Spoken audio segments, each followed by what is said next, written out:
What's up, everybody? Welcome in to the 615. It's your host, Lee Hillis, and today, too bad we are not talking Victory Monday. As you say, the Tennessee Titans fall as the Tennessee to the Jacksonville Jaguars. As you see, the Tennessee Titans fell to the Jacksonville Jaguars 36-22. And it's a hard thing to swallow, but tonight we are having a Titans fan meeting, and because there are things that need to be discussed, and we'll be back with all that right after this. And if you're listening to the audio version, it is right after this and a word from our sponsor.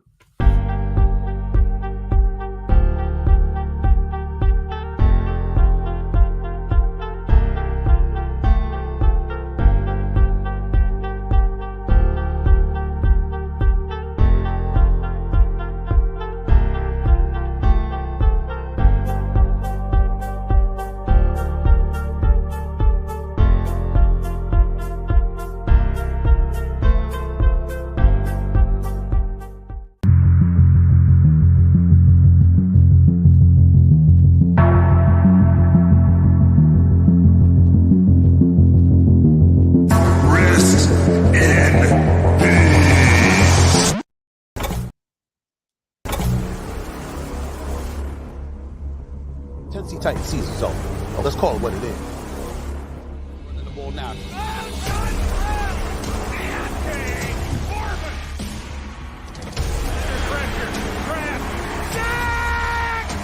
Tucker by low and loses the ball. It's Titans ball. And to Hilliard, he's got room. 30, 20, 10, 5, it's zone.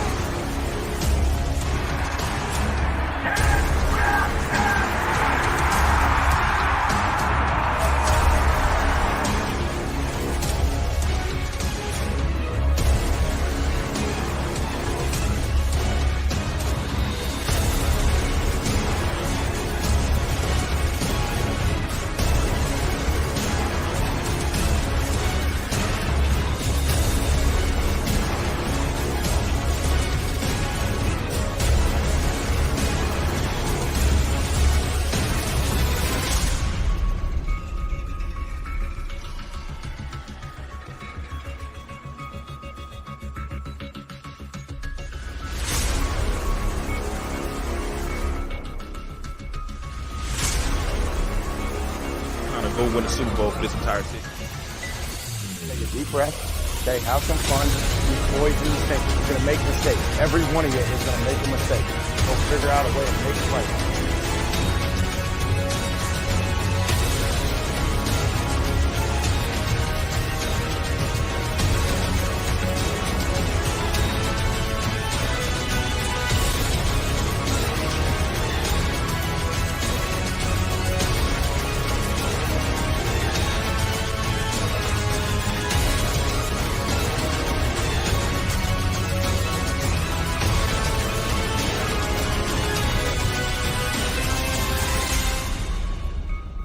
Wherever you listen throughout the world, it's football time in Tennessee.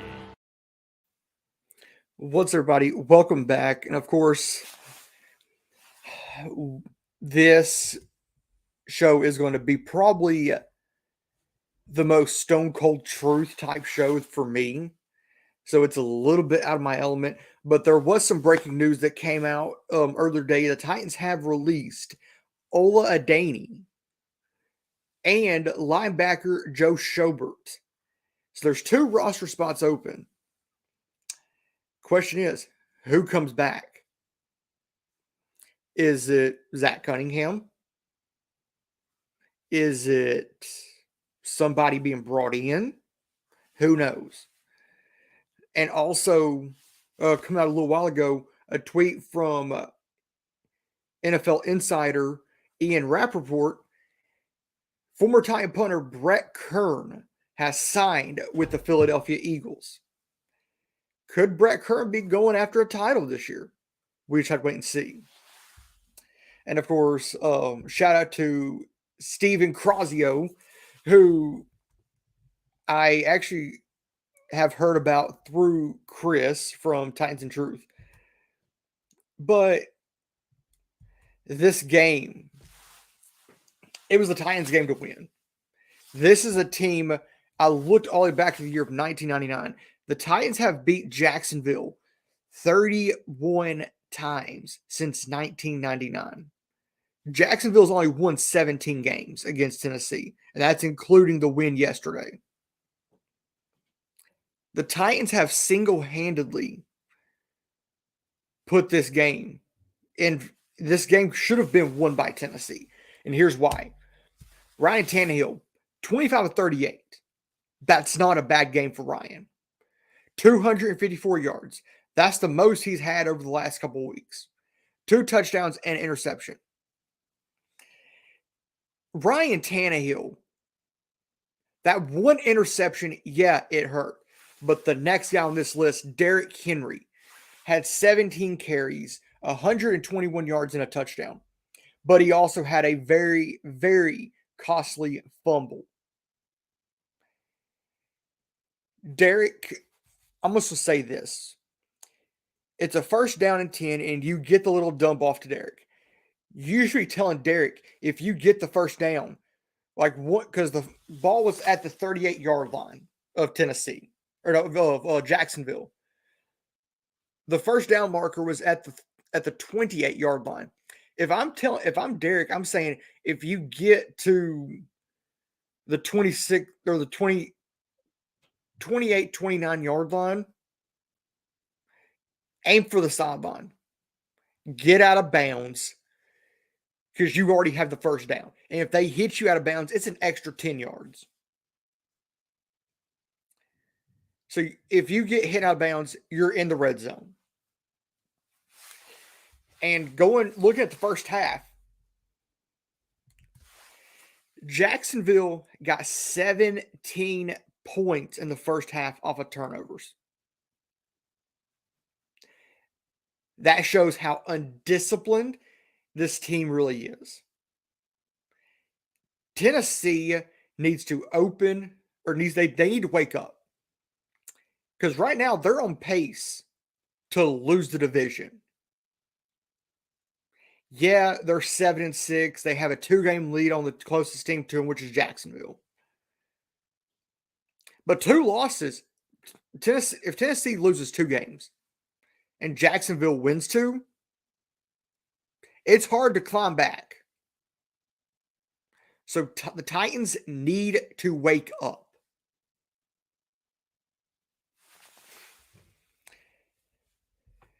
And of course, we had a rare Austin Hooper sighting. 5 catches, 68 yards. Robert Woods, 5 catches, 49 yards. And then the lone touchdown pass, or one of the lone touchdown passes of the day. The other one was caught by Nick Westbrook-Akina. But Chig Okonkwo, 6 catches, 45 yards, and the touchdown. But defensively, we'll get to Jacksonville here in a minute. But defensively, the Titans got roasted.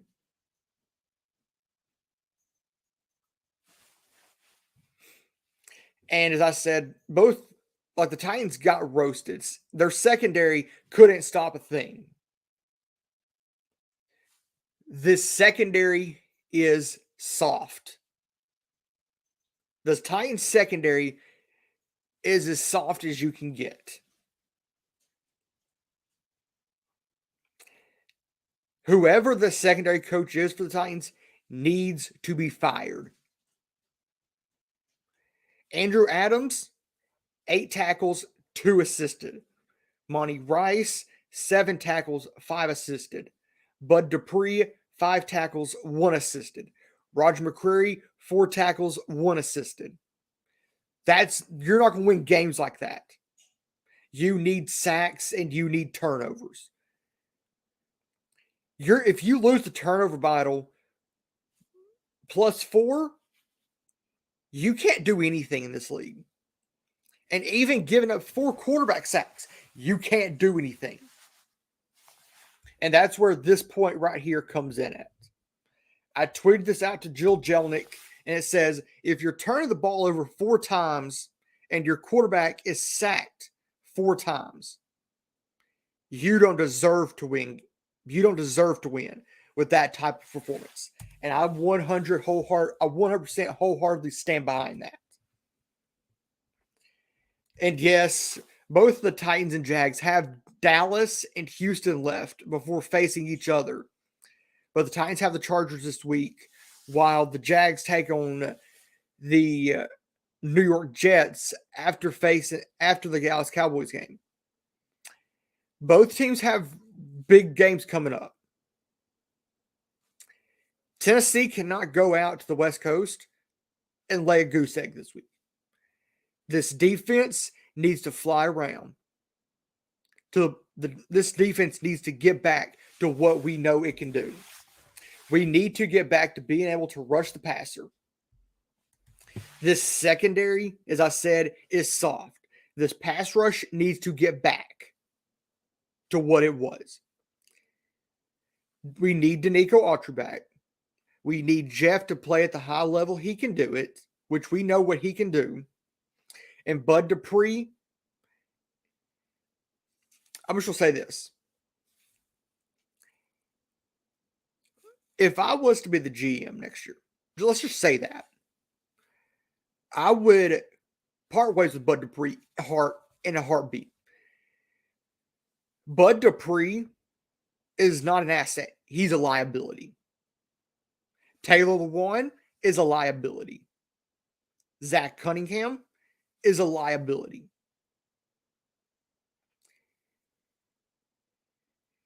Aaron Brewer is undersized, which makes him a liability. And I would sit down, if I was the GM, first day and give Vrabel, I would say, Vrabel, you have 1 or 2 options. Fire Todd Downing and Coach Kevin Carter, which is the offensive line coach. Or you can find a job elsewhere next year. Straight up. I would go in there and I would clean house. There are things that need to happen. There are things that need to go down, because a Titans loss should not have happened yesterday. And now to the Jacksonville side, as I said, this secondary got roasted. 30 of 42 by Trevor Lawrence. Trevor Lawrence went 30 of 42, 368 yards. You are not going to win games when you give up over 300 yards through the air. The Titans have given up over 60 points in the last 2 weeks. And of course, Trevor Lawrence threw 3 touchdowns. Titans did very good at containing Travis Etienne. 7 carries, 39 yards. Evan Ingram torched Tennessee. Evan Ingram did exactly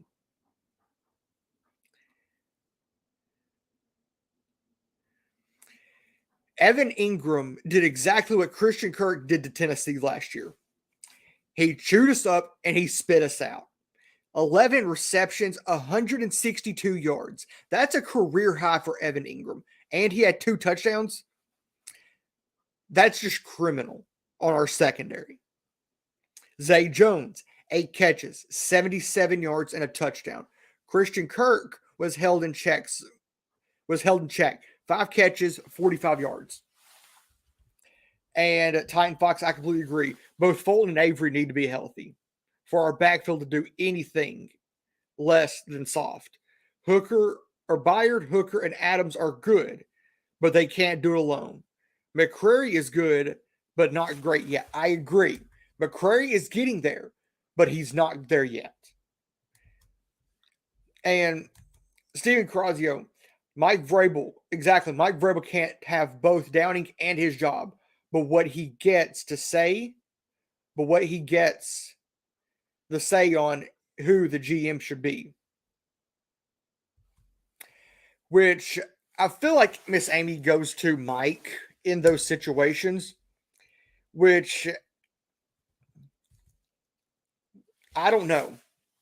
I feel like it should come down to Miss Amy and Titans president and CEO Burke Nihill and the front office. I don't think the head coach should have a say in who the GM is. Of course, you look defensively. Trayvon Walker, 2 tackles, 1 assist, 1 sack. That's a recipe for success right there. Arden Key, the same thing. 2 tackles, 2 assisted, 1 sack. Defensive or linebacker Josh Allen, 3 tackles and a sack. Andrew Wingard, 6 tackles, 1 assisted, 1 interception. Devin Lloyd, 4 tackles, 4 assisted. That's a recipe for success defensively. The Titans need to get back to that. There should be no more sleeping. And I'm going to throw this interesting little nugget up about the Titans offense. The Titans have they're 29th in yards per they're averaging less than 300 yards a game. They're scoring 26th in the league at 18.5 points. Their second half points per game is dead last. They're averaging 5.5 points in the second half. They have 208 first downs this year so far. That's 30th in the league. Their third down percentage is 36.8%. That's 25th in the league. They have 46 3 and outs. That's 32nd in the league. They have 84 offensive penalties. That's 28th. Their scoring percentage is 29.2%. That's 31st in the league. Their average yards per drive is 26.8. That's 30th in the league. And of course, if you look at Derrick Henry's numbers from the second half, from each quarter, it gets worse and worse and worse. That's the Todd Downing effect. 11 carries, 96 yards. That's the first quarter. That's not a bad quarter for Derrick. In that first quarter, they had 3 offensive drives and 1 play before the end of the first quarter. Second quarter, 3 carries, 23 yards, 4 offensive drives. Second half, they only had a total of 5 offensive drives in that second half. Derrick had 3 carries, 2 yards. That's despicable. And when we get into the venting portion of this show, I've got 4 questions.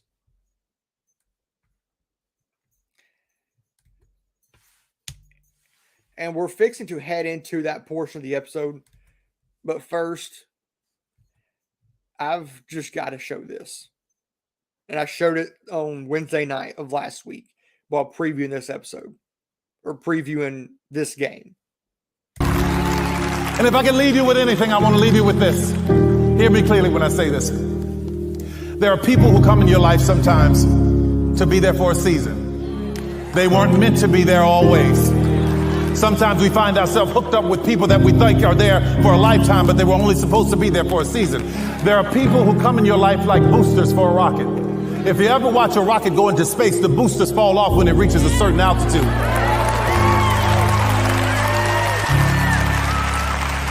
Some people are not equipped to handle the altitudes that you're going to. So don't be afraid when they fall off. They're not bad people. They just couldn't go where you're going.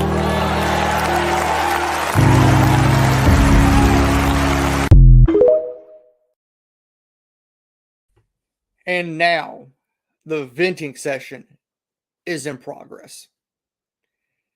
That's where this first question comes into play. I put this out there on social media. Should Todd Downing be fired? If so, when? And there's definitely 2 tweets that you should look at. Austin Stanley and Sean from Titans Wire. Austin Stanley said there is absolutely zero logical reason Todd Downing calls plays for the Titans versus the Chargers next week. Figure out what Tim Kelly can do in 4 weeks. And then Sean says it has become very evident that this Todd Downing experiment has not only ran its course, but it has far overstayed its welcome at this point. Rather than just sitting on the decision and delaying the inevitable, it's time to rip the Band-Aid off. That's exactly what the Titans need to do. They need to quit delaying this decision, the inevitable decision, I should say, and just fire Todd Downing.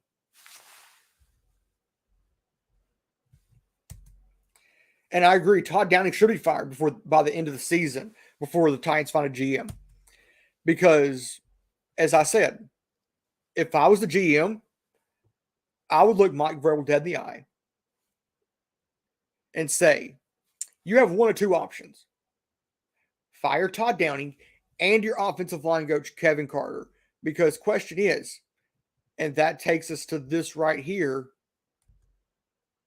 is offensive line coach Kevin Carter to blame for some of the offensive breakdowns?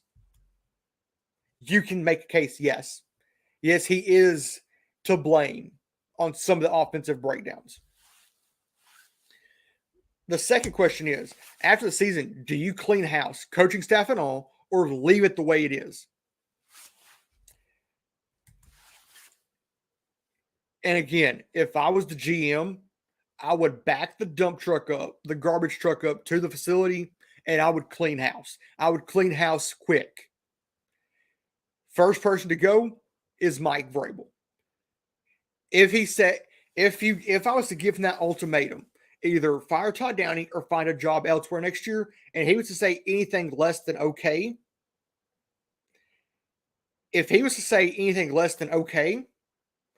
he would have his walking papers on his desk that very next week. Mike Vrabel needs to wake up and realize, hey, there is a problem. I need to figure out what that problem is and fix it quick. And Steven Crosio, and I feel like you agree with me on this, it is time to clean house big time. Titans need to wake up before they are watching the playoffs from the couch come January.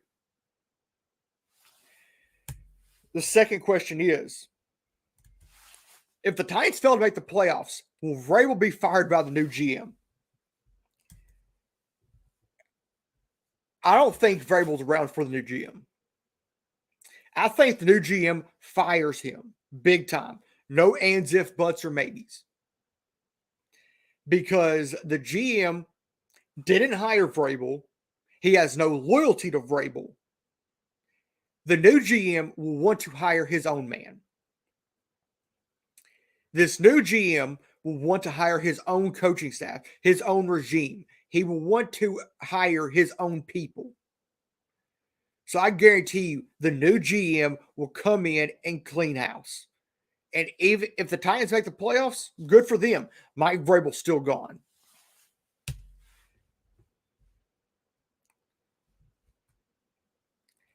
And I said all that to say this.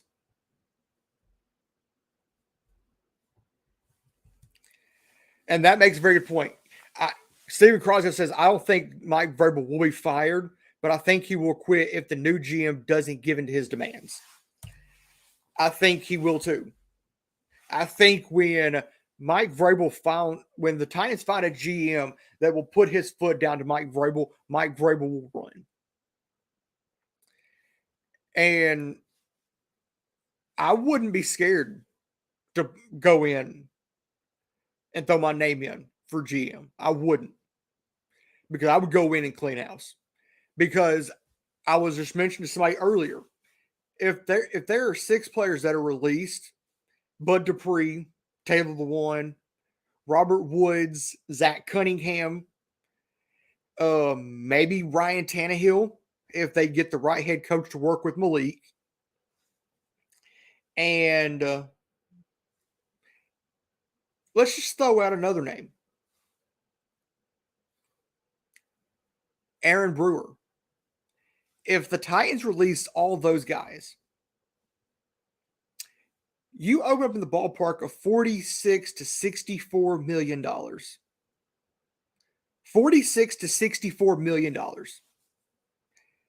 With that and the expanded cap, you're looking at the ballpark of close to $300 million. You easily pay Jeff, no doubt, no ands, if, buts, or maybes. It's a no-brainer. You pay Big Jeff. You can also pay David Long. You can also bring in some more talent. Orlando Brown from Kansas City. You could also bring in somebody like probably Mike McGlinchey from San Francisco. You could bring in, you could probably part ways with Ben Jones if you find a younger center. If not, you extend Ben Jones for another year until you find that center. The Titans need to, this offensive line, if I stand corrected, they're next to the bottom of the league. They are. Dennis Daly, I will say this. I will jump on a soapbox and say this. Dennis Daly is not the answer. Dennis Daly has allowed 11 sacks this season. 11. Chiriconquo, he's a rookie. He's going to have his growing pains, okay? I'll let that strip sack slide. But did it hurt us? Yes. If Chig can learn from anything, let him learn from his mistakes. Because Chig needs to grow. If you're going to grow, you're going to make mistakes. As it said in the intro video, this is coming from Rabel. We're all going to make mistakes. Only thing that matters is how you learn how to fix them. Go out there and fix your mistakes.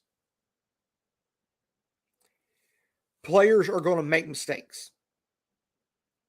But Dennis Daly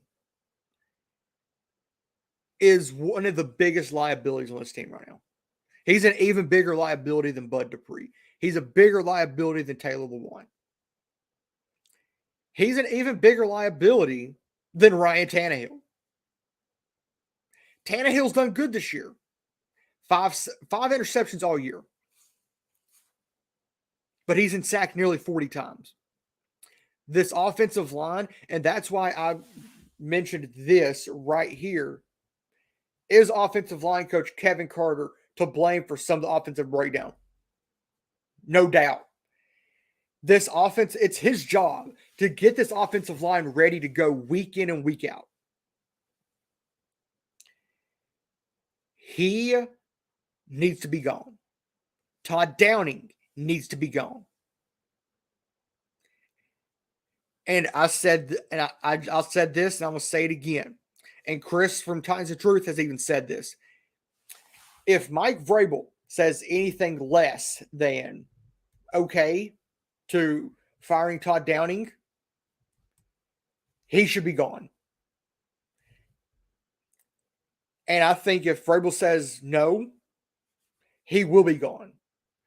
Because Todd Downing, when he took over as offense coordinator after Arthur Smith left to go take the head coaching job in Atlanta, under Arthur Smith, this offense was ranked third in the league. Todd Downing has drove us to the basement of the league. We are now down around 29th in the league offensively. We are one of the worst offenses in the league. Todd Downing, and you could make a case for Kevin Carter, the offensive line coach, needs to go. There are things that need to happen. The Titans need to clean house, and they need to wake up. And as I said, if they need to wake up, or they are watching the playoffs from the couch this year. And if they make the playoffs, they're bounced in the first round. This team, there's talent. Don't get me wrong, there's talent on this team.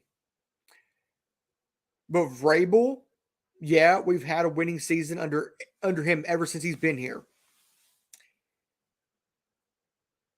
We've been one and done the last two seasons. We're on the verge of being one and done for the third straight year. We're actually probably on the verge of missing the playoffs if we lose 2 more games. I don't see the Titans winning 3 more games this year. I see the Titans going 9-8. I see the Titans not making the playoffs at 9-8. This team is a dumpster fire. There needs to be house cleaning done, or fans will start to, or season ticket holders will quit renewing their tickets. I'm telling you now. They need to get this under control. And I pointed this out also. So Todd Downing got his DUI after the Green Bay game. The Titans have lost 3 straight since. This team has distractions. John Robinson being fired is a distraction. Todd Downing's DUI is a distraction. I've already said, and I'm going to say it again, if I was the GM,